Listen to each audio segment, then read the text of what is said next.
Adriana Velazquez, she's the focal point for the World Health Organization senior advisor and expert for medical device and also in vitro diagnostic.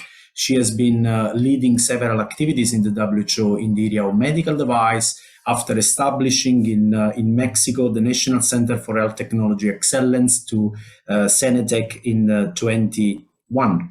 And she's the founder of the World Health Organization Global Forum on Medical Device, where really we managed to bring together people, different stakeholders, to discuss together how to enhance patient quality of life also with medical device.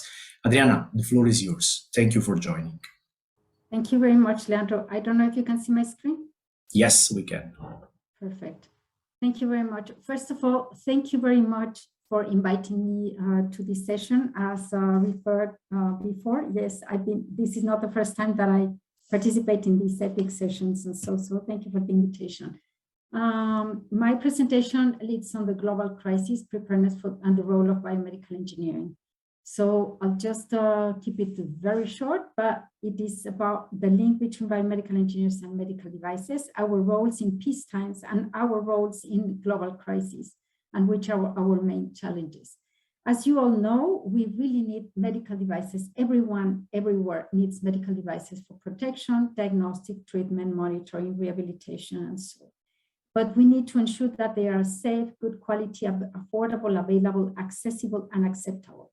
And this is exactly the role of the biomedical engineers. We have to be involved in all these aspects. And the aspects will include the innovation, the regulation, the selection or HTA, and then health technology management. But for all of them, we need to have a nomenclature that can help us guide all the work that we do in the different instances. Our goal is to ensure improved access to safe, good quality, affordable, appropriate, acceptable medical devices, as I mentioned before. And we deal with all types of medical devices. Sometimes as biomedical engineers, we just talk about medical equipment, but no, we have to be involved in PPE, as Leandro was talking about, medical software, surgical instruments, implantable, in vitro diagnostics.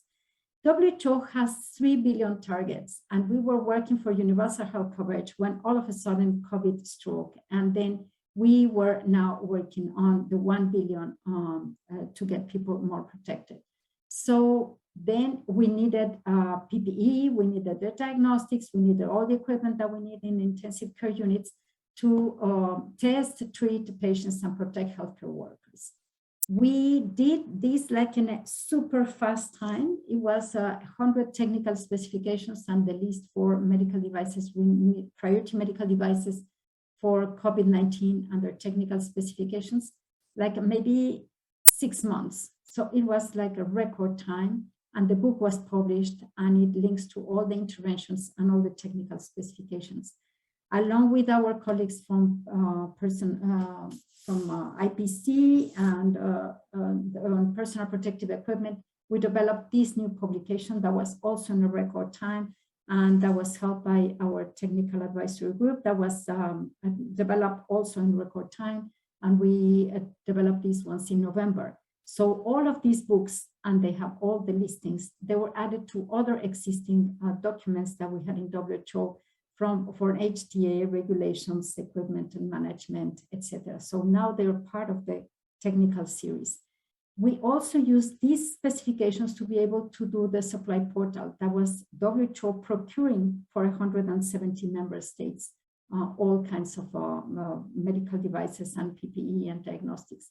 But also those lists could serve the member states so that the member states can take those lists, compare it with the things that they need and they have, so the local needs, epidemiology, have a prioritized list, and then be able to put these devices into the primary, second, or specialized care services. For all of this work, we require, and it is indispensable to have biomedical engineers that can understand the technologies, can understand the needs, and can understand the use of it.